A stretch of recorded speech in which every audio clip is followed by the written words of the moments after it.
In the first 5 months of 2025 alone, US employers announced nearly 700,000 job cuts, an 80% spike from last year. That's over 4,600 people losing their jobs every single day. The Bureau of Labor Statistics just announced a massive downward correction of over 250,000 jobs for a single month. Things are racing in the wrong direction. And 4 months from now, it's January. And if you're not paying attention, you'll wake up unemployed, broke, and alone. And I don't mean that as a random list of 3 things. I mean that as 3 of the biggest avoidable threats facing men right now. AI is coming for half of all white-collar jobs. Not factory work this time, office jobs, analysts, coders, even lawyers. Meanwhile, continued deficit spending is causing inflation to quietly gut your buying power. Housing is out of reach, and some analysts are predicting either a serious market correction or outright recession in the coming year. And while all of this is happening, men are retreating. Nearly 20% of men in their late 20s still live with their parents, and a huge number of them aren't even having sex. The warning signs are stacking up. AI, inflation, market crash risk, male loneliness. Consider this the alarm bell and the game plan. We're going to map out the problem and solution in 4 easy parts, and do not skip part 4. That one may be the most invisible and at the same time the most important of all the threats. Part 1, AI is coming for your job. JP Morgan economists warn AI could create a jobless recovery, where economic growth occurs, but white-collar jobs never come back. Analysts estimate AI puts 15 to 30% of jobs in developed economies at risk. That's tens of millions of people. And it was Ford's CEO, one of the largest employers in the world, who said AI could wipe out half of all white-collar jobs in America. Half. That's analysts, coders, paralegals, marketers, entire departments just gone. And the public already knows it. A Reuters Ipsos poll found that 71% of Americans fear AI will permanently replace workers. Here's why that's especially dangerous for men. Our identity is tied to our ability to produce, to provide, and to bring home resources. When that gets ripped away, it's not just an economic crisis, it's a crisis of meaning. But the truth is, no one really knows where AI is going to go from here. While the CEO of Ford may believe half of all jobs are about to vanish, every new technology throughout history has wiped out old jobs only to make way for new jobs. No one laments the loss of lamplighters or the guy that used to shovel, all the horseshit. We simply look forward to a whole set of new possibilities from electricity and cars. So far, humans have always adapted. We are, in fact, the most dominant apex predator the world has ever seen for one reason: we're the most adaptable. AI might be a threat down the road, but as of today, it is a tool, arguably the most incredible tool we've ever had access to. And like every disruptive tool in history before it, the people who master it the fastest end up pulling ahead of everyone else. At Impact Theory, we're proving that we can develop video games about 3 to 5 times faster than we could just 3 years ago, thanks to AI. If you want to win, stop focusing on what AI is going to take from you and look at what AI is going to give you. There are 5 primary reasons why people work full stop, and AI can improve all of them if you know how to create opportunities with it. Here are the 5 reasons we work, whether we know it or not. 1, money. Access to resources, security, and the ability to provide. 2, autonomy. Control over your own destiny instead of being controlled by somebody else. That is massive. 3, mastery. Self-development, the power of just getting better and moving forward in life. 4, meaning. The belief that what you do actually matters. And 5, purpose. Simply put, the pursuit of goals. If you decide to use AI instead of worrying about being used by it, AI can accelerate every one of those. Meta just offered one of the world's top AI engineers $1 billion compensation package. That is the power of being great at something that the world values. You suppose that guy is worried about AI taking people's jobs? I'm gonna guess not. And if you can't beat them, you can at least invest in them. You don't have to predict the future. You just have to recognize when it arrives. We're almost certainly in an AI bubble right now, but as long as you focus on the sector as a whole and not any one company, odds are you'll make a good return if you have the patience to stay in for a decade plus. The world is changing fast, for sure, but no matter how fast or how scary that change might be, there's never an excuse for tapping out. There is always a path forward. If you're distracted right now, stop and hear me. There is always a path forward, no matter how much the deck is stacked against you, but only if you're willing to find it. And to the people who believe AI is going to replace all jobs, fine, maybe you're right. But you can still be the last one that gets replaced by being the most valuable now. The longer you keep generating revenue, the longer you buy yourself time to adapt to the world changing. Something will come after AI. Panicking now is not going to change that. If truly all jobs disappear someday, that's a tomorrow problem. Right now, today, your job is simple. Master AI and use it in pursuit of your goals. No one can control what period of time they're born into. And if you're born into a moment like now where things are stacked against men, that's still no excuse to completely detach. You can still win. Now, AI might be a tomorrow problem that you can master, but there is a today problem that is crippling you. And if you don't address it immediately, nothing else is going to matter. So welcome to part 2. The American dream is mathematically dead. Housing affordability is now the worst it's been in more than 30 years. For the average man under 35, the American dream is mathematically out of reach. The US is short nearly 4.7 million homes. That's a gap so big that even record levels of construction would not be able to close it. And add to that an insane amount of reckless government spending that creates inflation, one of the most destructive forces in the universe, and now the already ridiculous housing prices just keep going higher, locking young people out of the housing market entirely. The scale of this tragedy cannot be overstated. Housing is the one asset that people intuitively understand, and assets are the only thing that protect you from the devastating effects of inflation. And now, inflation and terrible regulations have made housing impossible.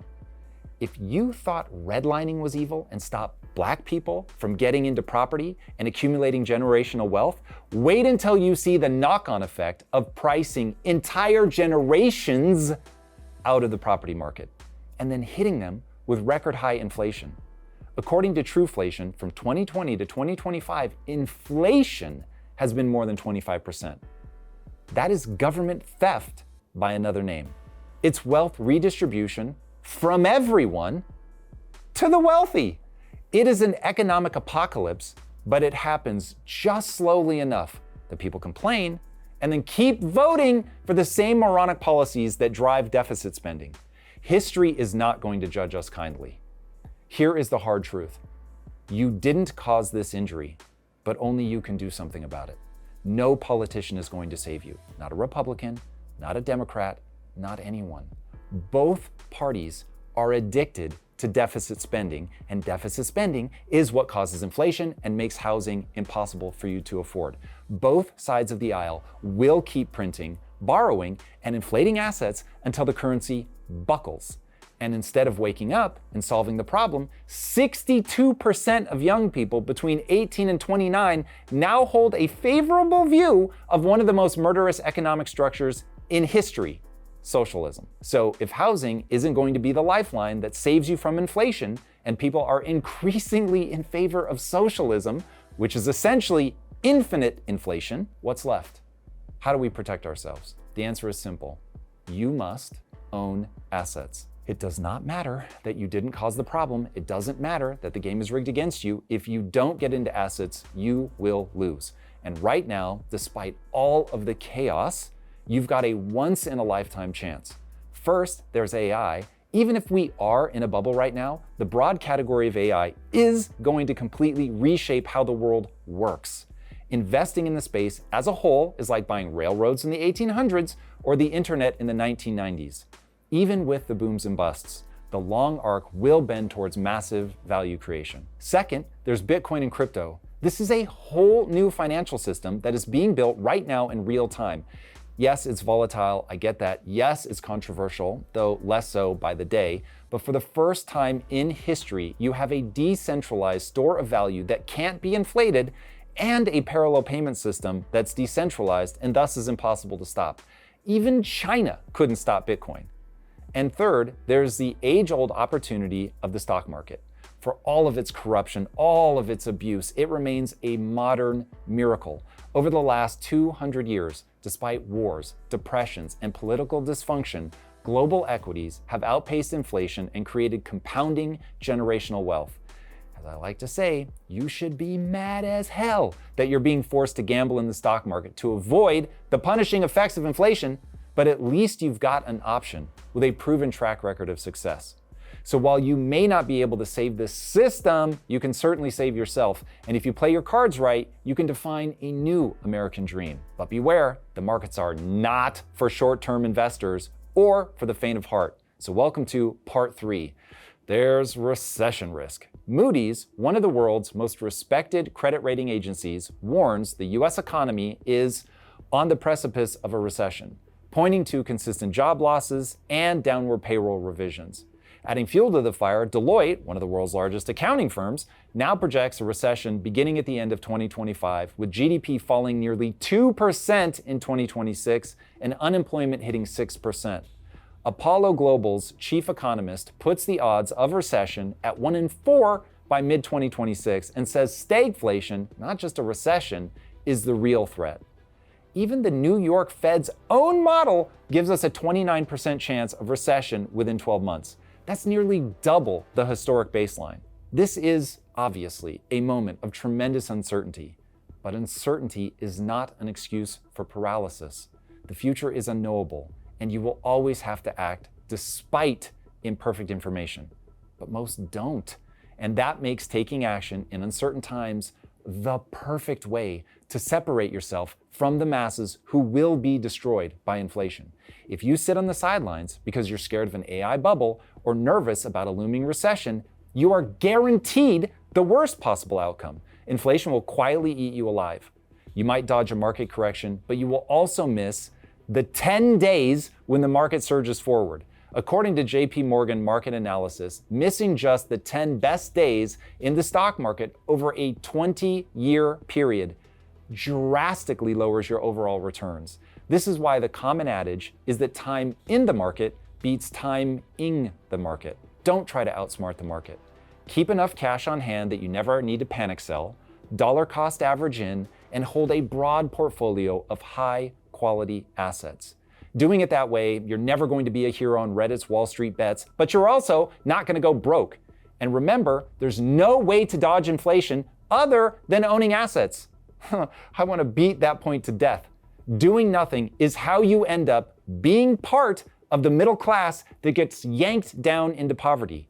Now, there are plenty of people with good ideas on how to handle owning a broad basket of smart assets. I've talked endlessly about Ray Dalio. So here, let me walk you through another incredible investor, Lynn Alden's portfolio strategy. It's what she calls the 3 pillars portfolio.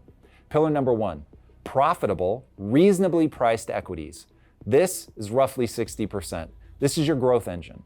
Domestic and global stocks with real earnings, strong balance sheets, and a history of rewarding shareholders. Think of companies with 10 plus years of dividend growth and sustainable payout ratios. These are the firms that weather storms and keep compounding.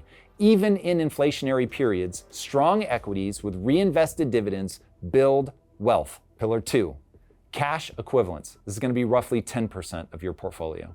This is your defensive buffer. Short-term bonds, tips, or cash equivalent ETFs. These are never going to make you rich, but they're highly liquid and they give you stability and optionality. When recession hits and liquidity evaporates, this is what keeps you safe and lets you buy when others are panicking. Pillar 3, energy, commodities, and hard monies. This is going to be roughly 30% of your portfolio. This is your inflation shield. energy producers, commodity giants, and hard stores of value like gold, silver, and Bitcoin. These thrive in stagflationary environments exactly like where the world may be headed to right now.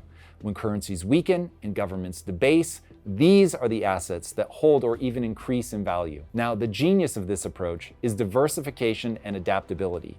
Each pillar is designed to excel in a different macro environment: growth, contraction, or inflation. Together, they make your portfolio resilient across cycles. So despite all of the uncertainty that we're all facing right now, don't sit around too scared to take action. If you're waiting for the perfect time to start investing, it's never going to come. There is no such thing as the perfect time. And while you wait, inflation is just gobbling up your purchasing power. The antidote to uncertainty is not trying to guess the future. It's being prepared for any future. As Ray Dalio calls it, you want an all-weather fund. You can't control what happens to the economy in 2026. And for all the noise that people will make predicting it, myself included, the reality is that no one really knows. So unless you plan to make trading your full-time job, come up with an all-weather strategy like Lynn Alden's 3-pillar portfolio and get in for the long term.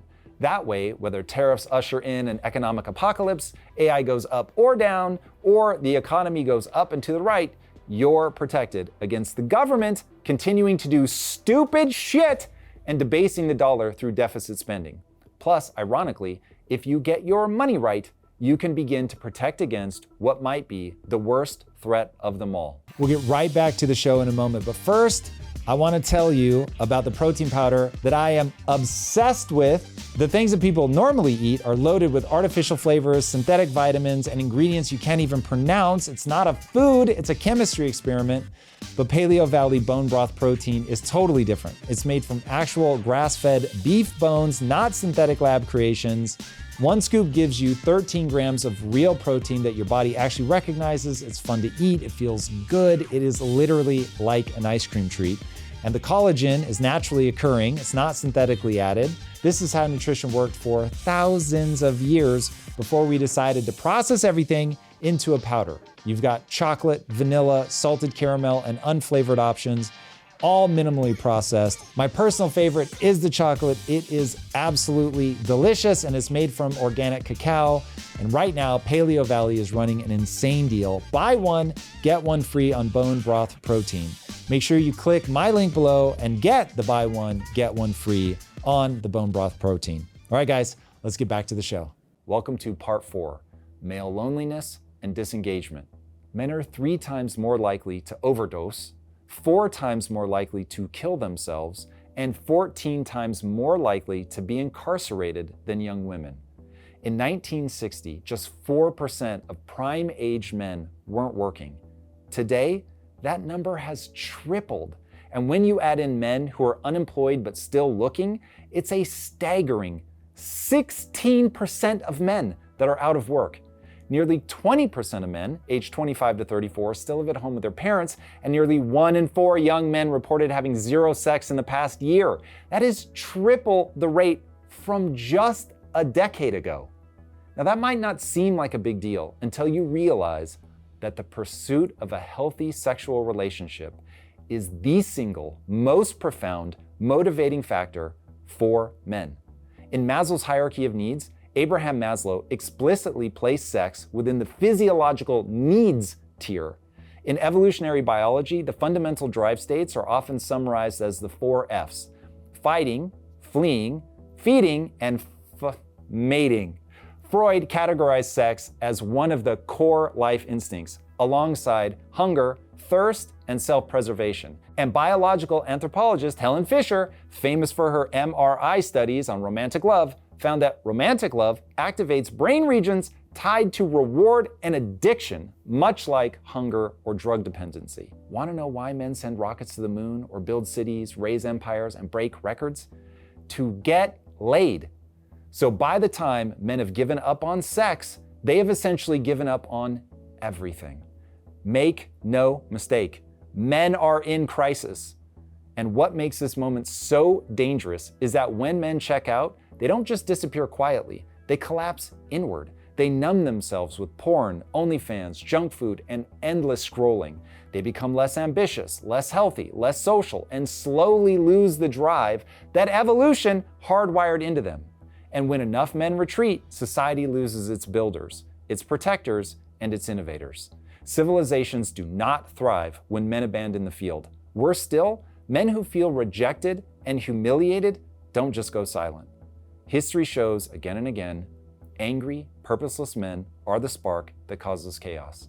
As the old proverb goes, a boy rejected will burn the village just to feel its warmth. That is the real risk of the male collapse, not just isolation, but destruction, both at the individual level from self-harm and at the level of society. They're both at risk. So men, it doesn't matter how hard society has tried to shove you down a feminized path. As I said earlier, regardless of who caused the injury, only you can turn things around. And the clock is ticking. There's only 4 months left in the year. If you're going to turn things around, you need to start now. And the antidote to nihilism that is calling to so many of you is engagement. The antidote to despair is to strive for something. The antidote to bitterness is the pursuit of an honorable goal. And the trick to getting laid? Become worthy of sexual receptivity. That's not going to immediately clear up all of the insane psychological distortions that have worked their way into society through social media, dating apps, OnlyFans, porn, all of that have turned men and women into opposing forces instead of partners that they should be and have always been throughout history. But nonetheless, it's the first step. Honestly, this section deserves its own video, but for now, I'm just gonna say this. Men, start by improving your body and leverage that to improve your mind. Evolution is a hell of a thing, and it wants you to be strong, disciplined, ambitious, and desirable. Eat right and get in the gym. There are few things more psychologically rewarding than being strong and in good shape. It will not only make you feel much better about yourself, but it will also increase your sexual market value. It's not going to be a popular idea, but it's nonetheless true. You neglect that at your own peril. Second, replace cheap dopamine with real achievement. Limit or altogether eliminate the porn and 100% eliminate OnlyFans. OnlyFans makes you feel like you have some kind of relationship with a woman, but you do not, and that's why over time it leads to shame and a desire to withdraw. Pursuing women is an emotionally high-risk endeavor. I get it. Women fear sexual violence from men, and men fear being laughed at by women. I understand, and right now things are out of whack. But nonetheless, you've got to do the things that are within your control to right this ship. And without pent-up sexual energy, you are never going to face the possible ridicule of approaching a woman. So cut back on social media, pornography, OnlyFans, channel that energy into the aggressive acquisition of skills and the ambitious pursuit of goals, which somehow become dirty words, but being aggressive and ambitious are very good things. One of the roles that women have historically played in the life of a man is to push them to do and be more. First, historically, getting pregnant was one of the riskiest things that a woman could do, so they made men meet a very high bar before they would become sexually receptive. That was great for men. Then, because in the caveman days, women had access to very few men, they couldn't just swipe left an infinite number of times to find someone. They had to find a suitor with potential and help them get better. Again, this was great for men, but sadly, we're in a pathological situation where men and women are actually antagonistic towards each other. This is a catastrophe, and you should do everything in your power to unwind this. But even if you can't, you need to strive to get better every day for your own sake. Life really is like a video game, and you can unlock an insanely useful skill tree if you work at it. Third, get out into the world more. The more isolated you are, the more you will collapse inward. Find a tribe, even if it starts with one other man who, like you, is trying to improve. Working to earn the respect of those you respect will make you accountable to the things you say you want. And that is step one to actually achieving them. And of course, nothing beats being in a romantic partnership with a woman. If you're gay, fantastic. The goal is simply to find someone who wants you to get better and wants to help you get there. As such, fourth, reframe women as a potential partner, not an enemy to be subdued. Some of the shit that I see online is wild, and extremely counterproductive. If you meet a pathological female, just move on. Meet people in real life, not online, for a better chance of actually having someone see your potential. And if you lead with that openness, rather than coming in defensive every time you meet someone of the opposite sex, you are far more likely to find a connection. And finally, set a mission for yourself that's bigger than just you. Meaning and purpose are critical elements of a life well lived. The goal should be to unlock your skill tree as a man, improve your body, develop your mind, cultivate your ambition, develop your aggression, and remain civilized. Pursue things that make you feel expansive and reject the things that make you feel constricted or shameful. You've now seen the full picture. AI is rewriting the rules of work, housing is out of reach, inflation and deficit spending are quietly stealing your future. There is potential market instability on the horizon. And all the while, men are collapsing inward into isolation, sexlessness, and disengagement. That's the gauntlet that you have to run through. But the thread that runs through all of it is that you can do something about it. You may not be able to save the entire system, but you can certainly save yourself and the ones you love. What you can't do, what is extremely unwise, is to sit around mad about the situation that you're in and do nothing.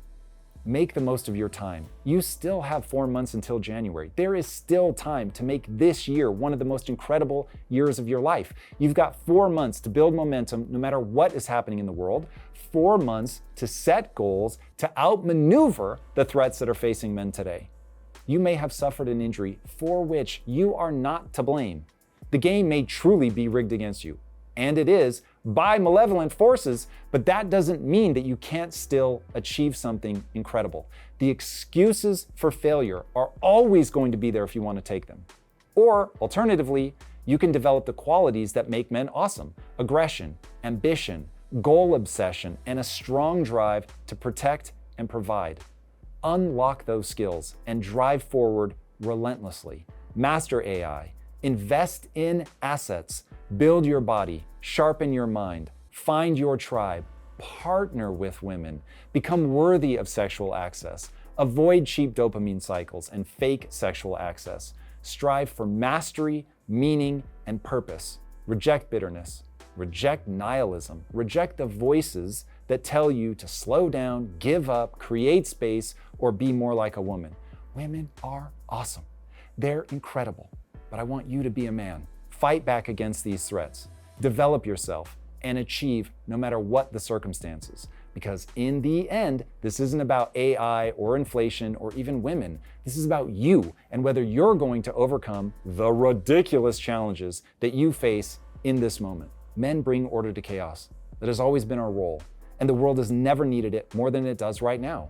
So the countdown is on. 4 months, a ticking clock. No more excuses, no more waiting, no more retreat. The world has gotten stupid, but that doesn't mean you can't be smart. All right?